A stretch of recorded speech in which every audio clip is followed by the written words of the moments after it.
What's up, everybody? In this video, we're going to go over how to change the windshield wiper blades on this 2018 Honda Accord. And this should be the same process for all 10th generation Honda Accords. So that's 2018 to 2022, but it's probably also going to work the same for a lot of other cars in general. Now, my first tip is if you actually don't want to do this yourself, just find your local Autopart store and see if they install wiper blades for free. A lot of Autopart stores will gladly install your wiper blades for free if you just buy from them. But of course, if you're going to just do it yourself, just keep watching this video. Now, this particular Honda Accord has two different size blades. The longer one on the driver's side is a 26-inch, and the shorter one on the passenger side is a 16-inch. And I'll put a link in the video description down below if you want to buy the exact blades that I used to install in this video. So the blades I bought are these Rain-X style blades, as you can see here. And a quick comparison, just making sure they're about the same length as the ones that were currently on the car. I believe the ones currently on the car are the ones that came from the factory. These new ones I bought have a protective cover on them that it says to remove, of course, before installing. So just go ahead and slide that off. Next, as you can see, I already flipped up the arm that holds these blades in place. So you should be able to flip that arm up so then you can service these blades and change them.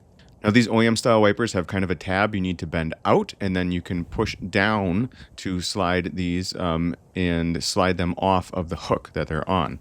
Again, it's a J-hook style that they call this, so it's hung on this hook on the end that you can see pretty clearly there. Now, I know it was a little harder to see on that side, so that was the passenger side. Now I'm going to show you the same process on the driver's side right away, just so you can see it from another point of view. It should just kind of slide down and come right off. And here's a close-up of the clip on these OEM style wipers where you just kind of bend this clip down. That should allow you to kind of pull it off pretty easily. And with these new ones, you can see there's an arrow on it that you should be able to see. You should be able to see that same arrow once you have these installed. So that should give you a little bit of an idea of what way they will install. And you can see one end of this is a bit more rounded, and that rounded end is what's going to go into the hook. So we're going to put this one in place, and then really all you need to do is pull it in place. But I will say you need some force. They're not just going to pull in lightly and snap in place. So you need quite a bit of force to pull these in place. Usually you can use one hand to hold on to that arm and use another hand to hold on to the blade and just give it a good pull. So here you can see I don't actually have it pulled on all the way quite yet. So I need to give it quite a bit of force, as I mentioned, and you should kind of hear it snap in place. And then on a closer look, you can see right here where it actually made it past these two pinch points, and that's kind of how you can tell it's holding it in like it should.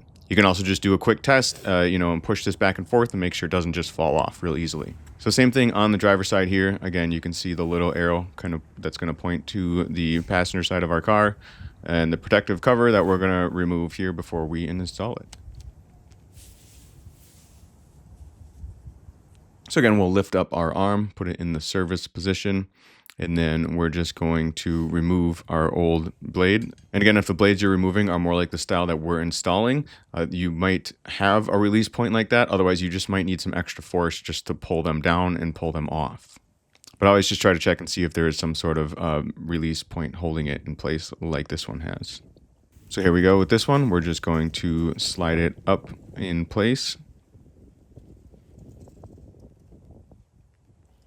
and pull it up.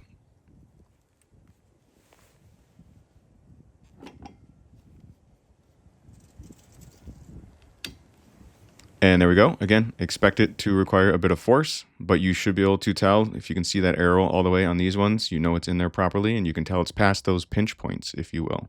Just like the other side though, if you want to, just give it a nice little tug. Make sure it doesn't just fall off with a quick tug, because you don't want these things falling off driving down the road. So there you go. That's about all I have for this video.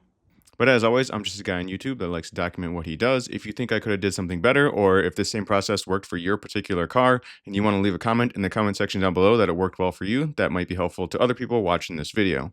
But as always, this is Paul from Boosted Films saying thanks so much for watching. I just want to say that domestic violence is never okay. If you or someone you know is experiencing issues with a partner and doesn't feel safe, please visit the website thehotline.org or call 1-800-799-SAFE.